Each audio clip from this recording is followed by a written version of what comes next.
সহজ উপায়ে আপনাদেরকে আজকে হালিম রান্না করে দেখাবো। আসসালামু আলাইকুম, আমি নুসরাত। আশা করি সবাই ভালো আছেন। আলহামদুলিল্লাহ আমিও ভালো আছি। চলে আসলাম নতুন একটা ভিডিও নিয়ে আপনাদের সাথে। হালিম মিক্স প্যাকেটের ভিতরে ২ টা প্যাকেট থাকে। একটা প্যাকেট হচ্ছে ডালের প্যাকেট, আরেকটা হচ্ছে মসলার প্যাকেট। এখন আমি কিছুটা ডাল ঢেলে ফুটন্ত গরম পানি দিয়ে ০.৫ ঘন্টা ভিজিয়ে রাখবো এটা। হালিমটা রান্না করলে ছোট বড় সবাই খাবে। ছোট বড় সবাই এটা অনেক পছন্দ করে। যাই হোক, এখন আমি মসলা ঢেলে নিব একটা প্লেটের উপরে। এই যে আমি অনেকগুলা মসলা ঢেলে নিতেছি, যেহেতু আমি ৪-৫ জনের জন্য রান্না করব, তাই আমি পুরো মশলাটা নিলাম না। আমি মাটির চুলায় এটা রান্না করব, এটার স্বাদ তো আরো দ্বিগুণ বেড়ে যাবে। এই যে আমি এখানে পেঁয়াজ দিয়ে দিলাম, একটু নাড়াচাড়া করে পেঁয়াজটা ভাজা ভাজা করার পর একটু মশলা দিয়ে দেব, সেটা হচ্ছে আদা বাটা আর রসুন বাটা। সেজন্য একটু নেড়ে ছেড়ে নিব, যদি একটু গন্ধটা চলে যায়। এগুলা কিছুক্ষণ ভাজার পর তারপর আমি একটু পানি দিয়ে দিব, কারণ আমি এখানে হলুদ মরিচ যদি দিই তাহলে এখানে পোড়া যেতে পারে মশলাগুলো। সেজন্য একটু পানি দেওয়ার পর একটু নেড়ে ছেড়ে তারপর আস্তে আস্তে আমি হলুদ মরিচ তারপরে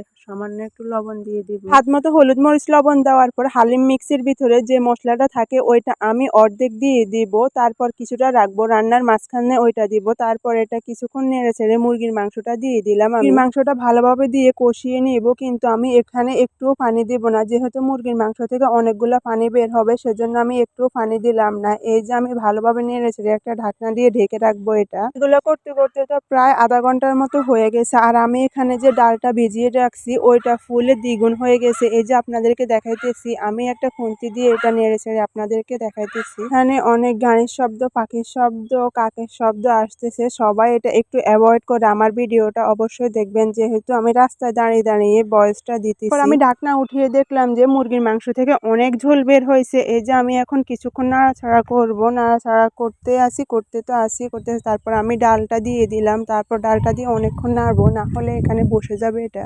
৩ মিনিট নাড়াচাড়া করার পরে আমি একটু পানি দিয়ে নিব, আর এখানে আমি যে আগে মশলাটা উঠিয়ে রাখছি ওইটা এখন দিয়ে দিব, কারণ এটা অনেকটাই ঘন হয়ে গেছে। এটা এখন দেওয়ার কারণ হচ্ছে ওইটা স্বাদটা দ্বিগুণ হয়ে যাবে। আমার মতন এরকম রান্না করে দেখবেন, অনেক স্বাদ লাগবে আপনাদের খেতে, আর বারবার রান্না করতে ইচ্ছে করবে। এখানে আমি অনেকগুলো মুরগির মাংস দিয়ে এটা রান্না করলাম। জানি না আজকে আমার ভিডিওটা কেমন হয়েছে বা আমার ভয়েসটা কেমন আসছে। যাই হোক, আপনারা আমার সম্পূর্ণ ভিডিও দেখার অনুরোধ রইল আপনাদের কাছে। এই যে এখন আমার হালিম রান্না শেষ। তারপর আমি একটা বাটিতে নিয়ে কিছুটা পেঁয়াজ বেরেস্তা দিয়ে দিব আর লেবু দিয়ে একটু সাজিয়ে নিব, যেহেতু আমি ভিডিও করব সেজন্য একটু সাজিয়ে নিলাম। এই যে আমি লেবু স্লাইস করে কেটে এখানে সুন্দর করে সাজিয়ে দিতেছি। তারপর আমি তো অনেকগুলো ফটোশুট করলাম। তারপর আমরা খাওয়া দাওয়ার জন্য বেড়ে নিতেছি। আমার বোন তো খেয়ে বলছে অনেক স্বাদ হয়েছে নাকি এটা। যাই হোক, আমার ভিডিওটা যদি আপনাদের ভালো লেগে থাকে সবাই অবশ্যই লাইক কমেন্ট করে সুন্দর করে বলে যাবেন যে কেমন হয়েছে রান্নাটা।